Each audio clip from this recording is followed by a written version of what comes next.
Paano gawing tanga ang taong nang iwan sa'yo? Yan. So, ito is kung gusto nyo talagang makapaghiganti na magiging tanga or gawing tanga yung mga partner or ex na nang iwan sa inyo. So, ito po ang tanging dapat ninyong gagawin.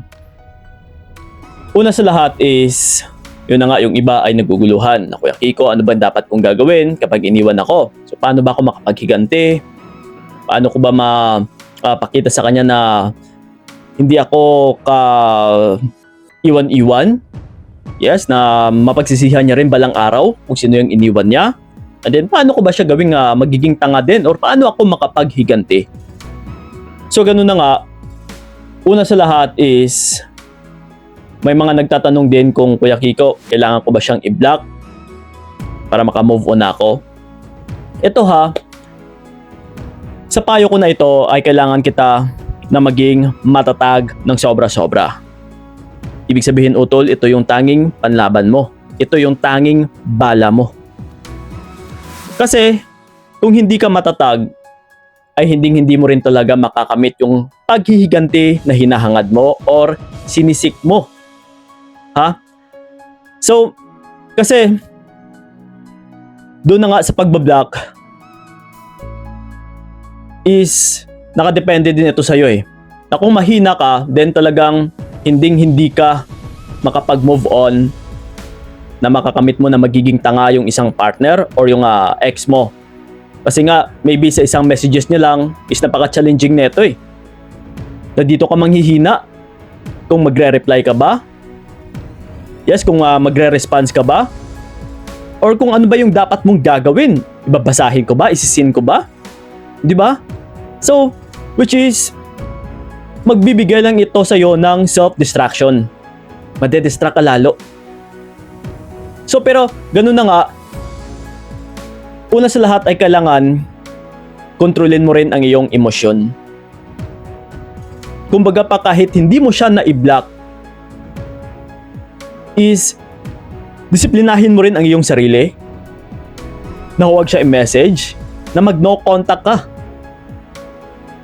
Na hindi ka talaga dapat mag-response, na hindi ka dapat magsisin ng bawat messages niya. Hayaan mo lang na nandyan. Kasi mas makakamit mo na maging tanga yung isang partner o yung ex mo once na ginawa mo yung bagay na ito. Kung yun talaga yung hinahangad mo na para makapaghiganti ka. Kundi hayaan mo lang siya na nandyan pa rin. Kasi nasabi ko na rin ito dati, no? Na gano'n na nga. Ako kasi hindi ko kahiligan ng mga block. Even ex ko na yung isang tao. Nahayaan ko lang kasi yun na nga. Ang pinakatanging best revenge ay yung makita niya yung success mo. Na naging successful ka sa buhay. Na ito na yung inabot mo or yung naabot mo. 'Di ba? Pero hindi lang matatapos sa hanggang doon lang.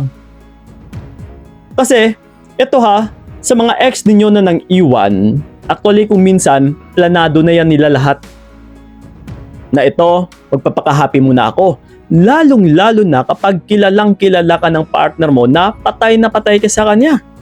Kumbaga pa nakatatak na sa kanyang isipan na kahit makagawa siya ng kalokohan is may babalikan siya. Oh. Ibig sabihin is may inaasahan siya na may sasalo sa kanya. So that's why kailangan is go with the flow ka. Okay? Kasi masaya siya eh. Na kita mo hindi niya ako kayang i-block kasi kahit iniwan ko na siya. So ibig sabihin is may babalikan pa ako. Pero yung hindi niya alam, sinasakyan mo lang na yung buong akala niya ay nandyan ka pa rin. Pero ito ngayon, di ba? Planado niya yung lahat-lahat. May inaasahan siya na may babalikan pa siya. Pero sa oras ng pagpanumbalik niya, kasi ito 90% for sure, yung taong nang iiwan is bumabalik pa yan. Lalong-lalo na kapag mag-failure.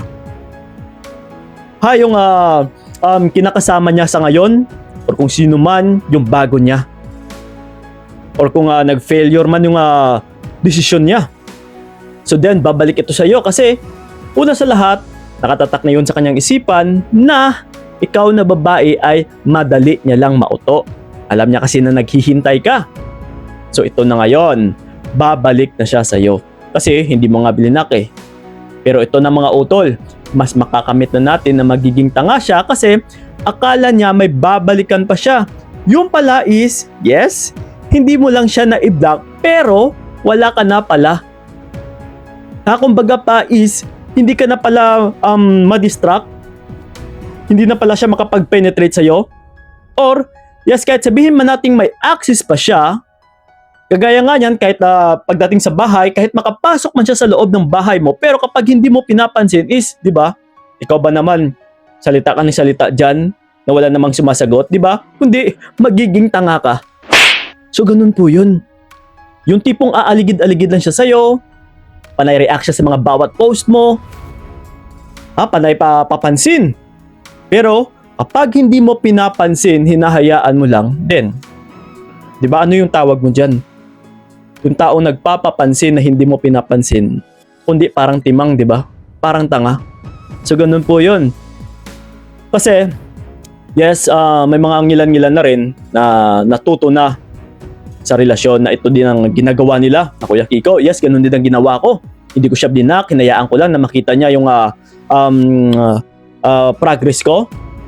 Yes, makita niya yung kung ano man yung update sa akin. Sige, hinayaan ko lang. Pero ganun pa man na yung buong akala niya is nandyan pa rin ako.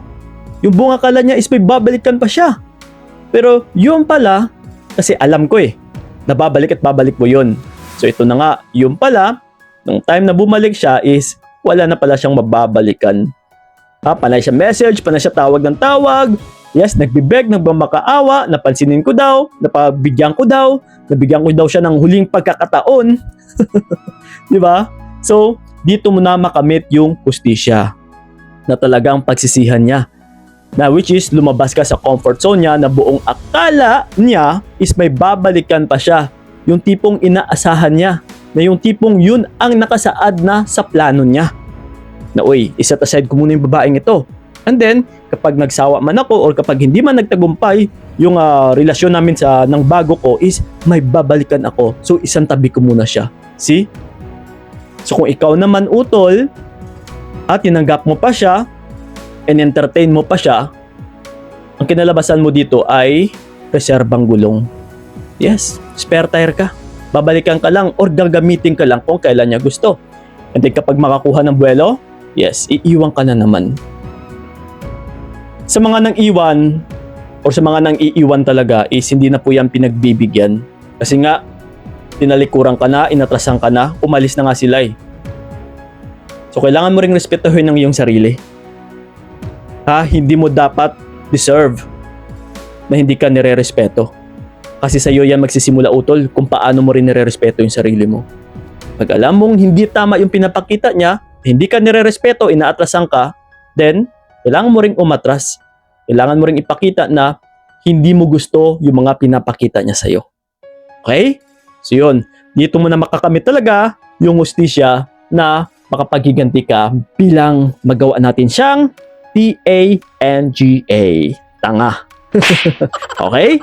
So yun lang po mga utol. Sana'y nakatulong yung video na ito. And then sa mga gusto ko makausap one-on-one, yes, PMS Taki lang sa aking FB page na Payong Kaibigan ni Kiko. And then, yes, mga updated Payo videos natin is subscribe niyo po ako sa aking YouTube channel na Payong Kaibigan ni Kiko. Din yung pangalan. So yun lang po Maraming salamat talaga. So ingat kayo. God bless and babush! Ayoko nang yakapin kat nawakan, tapos na ang lahat. Ito na ang paalam, huwag ka nang mangamba.